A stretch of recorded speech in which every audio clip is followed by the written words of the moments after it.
मोहम्मद को अल्लाह का रसूल मानना, नमाज, रोजा, ज़कात और हज अदा करना, जिस पर जिब्रील अलैहिस्सलाम ने कहा कि आपने बिल्कुल सच फरमाया। फिर जिब्रील अलैहिस्सलाम ने आप सल्लल्लाहु अलैहि वसल्लम से ईमान के बारे में पूछा। आप सल्लल्लाहु अलैहि वसल्लम ने फरमाया कि अल्लाह को मानना, उसके एंजल्स, फरिश्तों को मानना, उसकी किताबों को मानना, उसके पैगंबरों को मानना, आखिरत को मानना और तकदीर को मानना। जिस पर जिब्रील अलैहिस्सलाम ने फिर कहा कि आपने बिल्कुल सच फरमाया। जिब्रील अलैहिस्सलाम ने आप सल्लल्लाहु अलैहि वसल्लम से एहसान के बारे में भी पूछा और फिर जिब्रील अलैहिस्सलाम ने आप सल्लल्लाहु अलैहि वसल्लम से पूछा कि क़यामत, द डे ऑफ जजमेंट, कब आएगी। जिस पर आप सल्लल्लाहु अलैहि वसल्लम ने कहा कि जितना आपको पता है सिर्फ उतना ही मुझे पता है। मतलब क़यामत के दिन का अल्लाह के सिवा किसी को भी नहीं पता। जिब्रील अलैहिस्सलाम ने यह सुनने के बाद फरमाया कि मुझे उस दिन के बारे में कुछ निशानियां बताएं।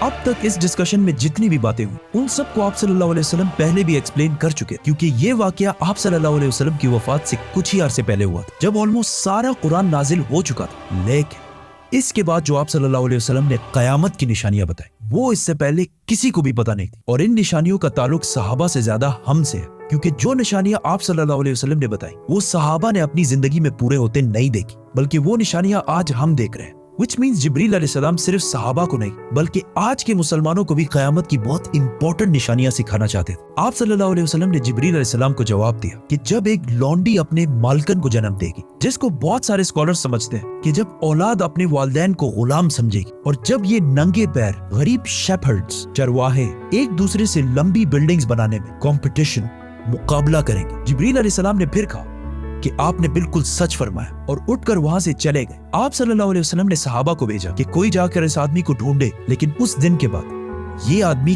किसी को भी नहीं दिखा।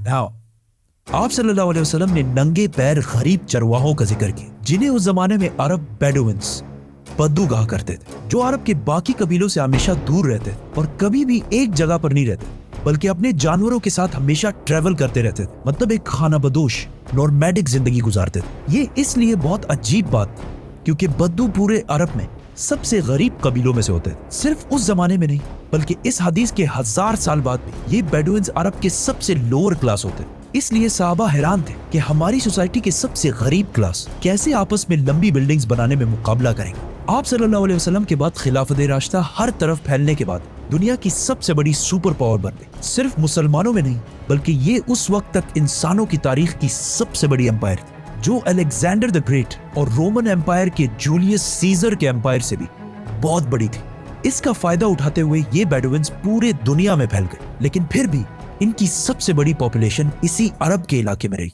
आहिस्ता आहिस्ता वक्त गुजरता गया और इनका कल्चर बिल्कुल भी नहीं बदला।